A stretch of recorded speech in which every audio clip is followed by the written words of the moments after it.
Welcome back to the crypto card cleanup, part 2 of I'm not sure exactly how many, but today we're looking at 2 cards, and we've got the XFX 5700 XT along with the 5600 XT. They share a lot of similarities, but as you'll see in this video, they're slightly different cards, and we're going to deep clean them and get them fully ready to go. So let's jump in. First item on the list is to get rid of any excess dust using the data vac.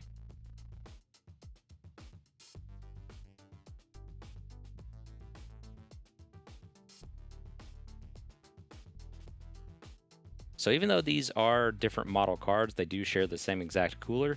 So it makes it a little bit easier because once we disassemble one, we'll know exactly how to disassemble the other. And we'll start by removing the 6 screws that hold the cooler to the GPU itself.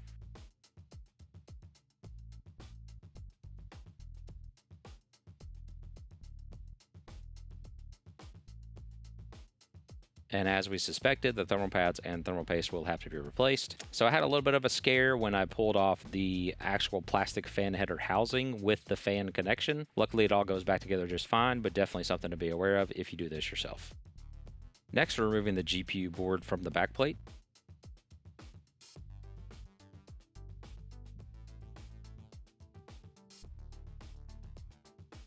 After that, we're getting the I/O plate removed.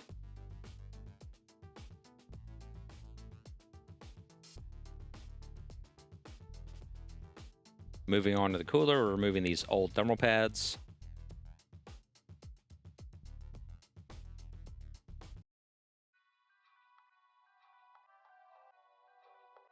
Then we can remove the heatsink from the plastic housing.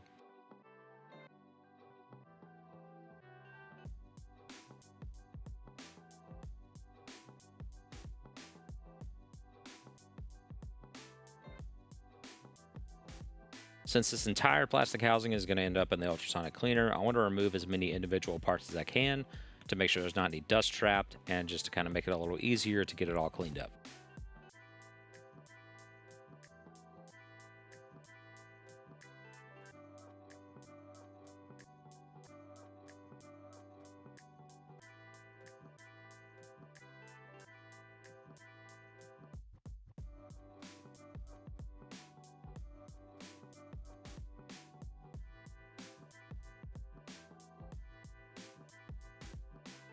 Now we're going to repeat that exact same process on the second card.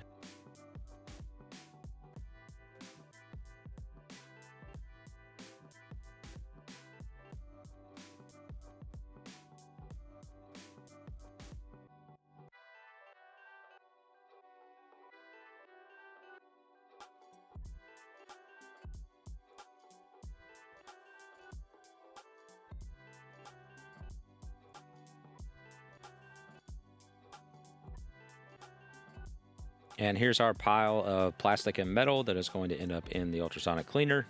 Here I'm wiping off as much thermal paste as I can with alcohol wipes.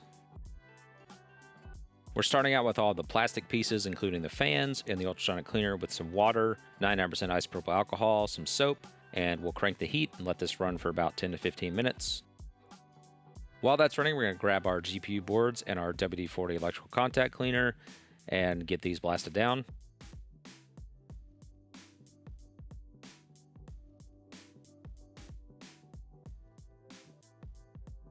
Then we'll use our data vac air blower to just dry it out a little bit quicker.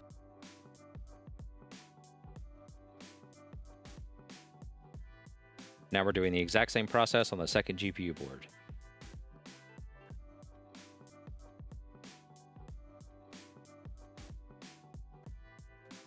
And you can tell the 5700 XT is the bottom board because it's got extra VRAM and that extra power connector. And my phone started to overheat, so I didn't get all this on camera, but I cleaned up all these plastic pieces with electrical contact cleaner, 99% isopropyl alcohol, and WD-40 inside the fan bearings. I also ran the heat sinks in the ultrasonic cleaner and then took it all back inside, and we're going to start the reassembly process.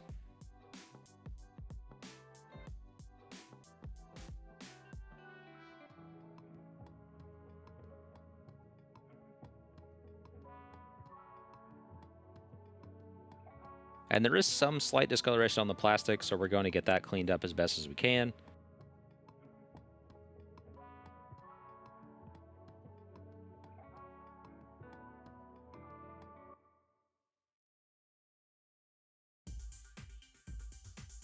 And now we're basically just doing everything in reverse order to get this back together. So we're screwing the heatsink into the plastic housing. Next, we're getting the GPU screwed back into the backplate. Now we're getting the I/O plate screwed back into the GPU.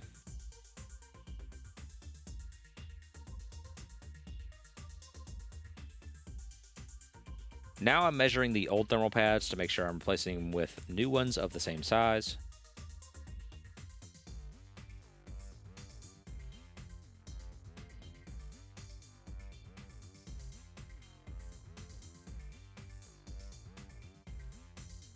After that, we can get fresh thermal paste applied and get our fans reconnected. Next, we'll get our cooling assembly in place and then get it all screwed in from the back. Here, I'm just straightening out some of the heatsink fins. And to get rid of this discoloration, we're going to use some interior car cleaner on a microfiber towel, and that should clear that up. Now that they're both reassembled, let's do a stress test. So our 5700 XT was running way too hot on the hotspot, and I noticed that I used the wrong size thermal pads. So once I swapped to 1mm, the temperature came down significantly. I went ahead and swapped the pads on the 5600 XT as well, just to be safe. And these video cards are good to go, but don't forget there are more that I need to clean up, so stay tuned for future videos, and thanks again for watching.